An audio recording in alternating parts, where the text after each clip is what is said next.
All right, so we're here in lesson 21 begin, and we're just about ready for our batch render. Now you will notice there are a few changes in this scene that we didn't have in lesson 20. Between lessons, as I was setting up for my final render, I realized that the renders were just taking way too long. While it's totally appropriate for production, I really was not interested in waiting 15 minutes a frame. Some of them even took as much as 20 minutes per frame.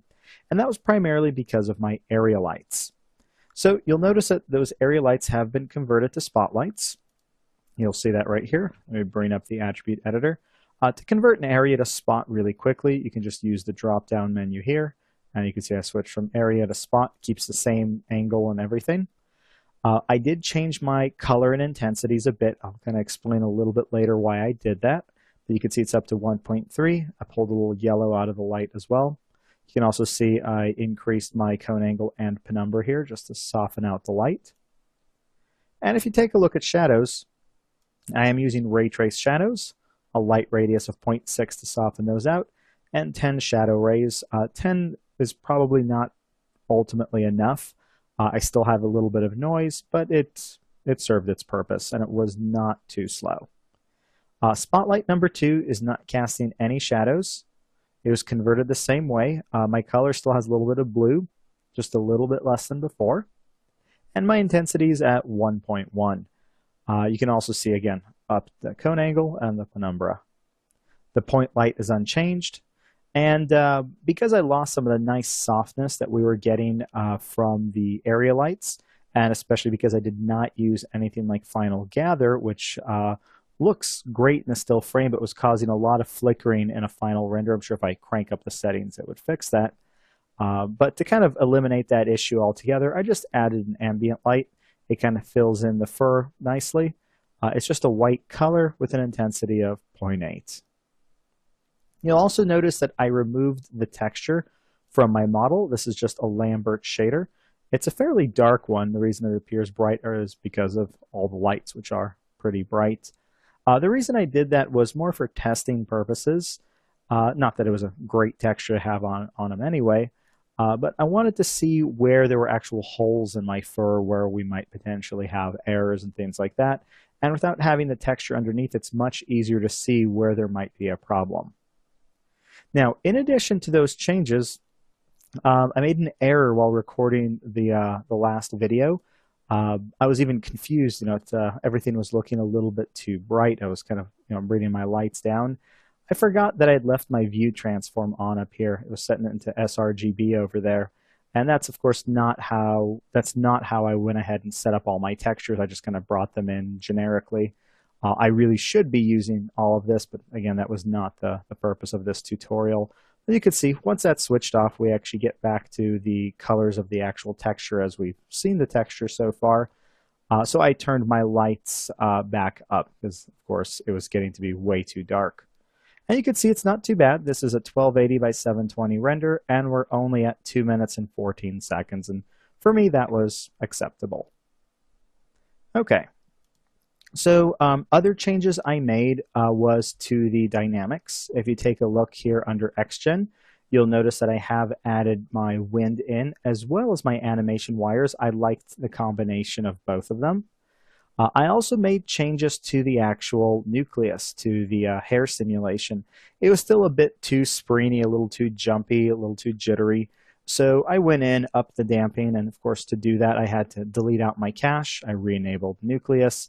I re-simulated, re-cached out, and then I re-exported that cache as the Alembic wires file. Again, as you recall, if you go to the animation wires, we're not in live mode. We all are reading off of this wires.abc, the Alembic cache file. Okay, so with all of that said, we are now ready to batch render.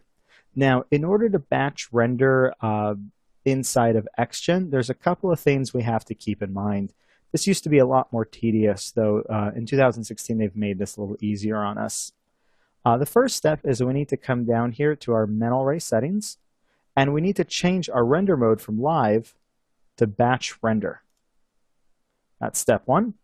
Step 2 is up here under File. I need to export patches for batch render. What this is going to do is export out the surfaces that the XGen description is attached to, and it's going to take them out as an Alembic cache. If your surface is moving, you'll want to turn on animated. In my case, it's 150 frames I would want to export. Now, I've actually already gone ahead and done this.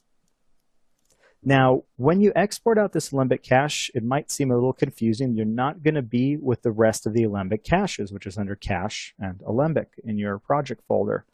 Instead, it's actually going to be in your scene folder. Why that is, I'm not entirely sure. I'm assuming that's just the way XGen is designed. It's looking to read it out of the scene folder. Perhaps it's matching names between the lessons. And that actually brings us to the next issue, and that's the fact that XGen and batch render is still, they don't play well together. There's still a lot of issues. First of all is that sometimes you'll find your batch render just flat out doesn't work, even after you've gone ahead and taken all these steps. Now, the issues I found that might cause the batch render not to work, firstly, has to do with these patches. If you export out your patches, and then let's say you save your scene as a new file with a new name, you need to re-export out those patches. That's because the patches will be named the same as your last scene file. Therefore, in your new scene file, it won't detect them, and therefore the batch render won't run. So that's one thing to keep in mind. Now, I found that there are problems sometimes with area lights, but not always. What I'll find is sometimes when I do have area lights, especially with higher settings, I'll go ahead and hit batch render. It'll look like it's batch rendering, and then all of a sudden you'll see a quick flash as if Mental Ray just crashed, that same crash scene you've probably seen before in Maya. But it's only there for a split second, and all of a sudden your output line is going to say that render is completed.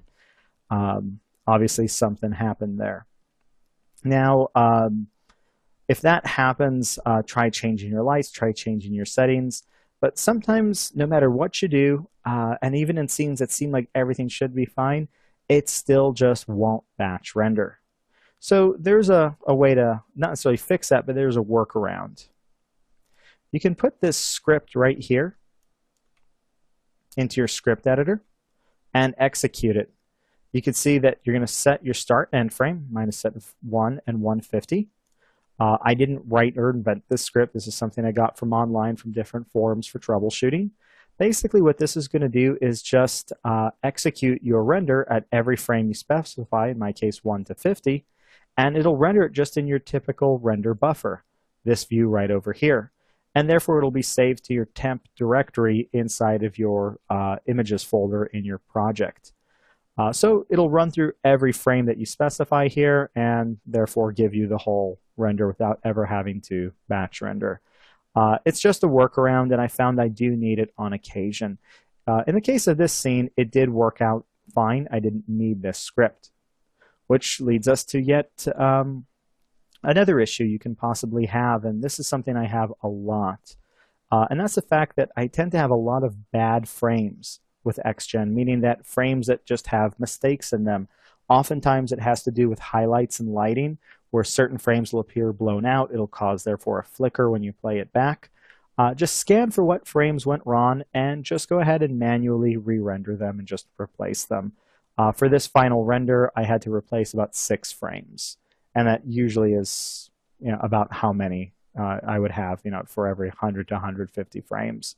I'm not entirely sure what causes that. It just seems to happen. It's happening more actually under the latest service pack, which is a little funny.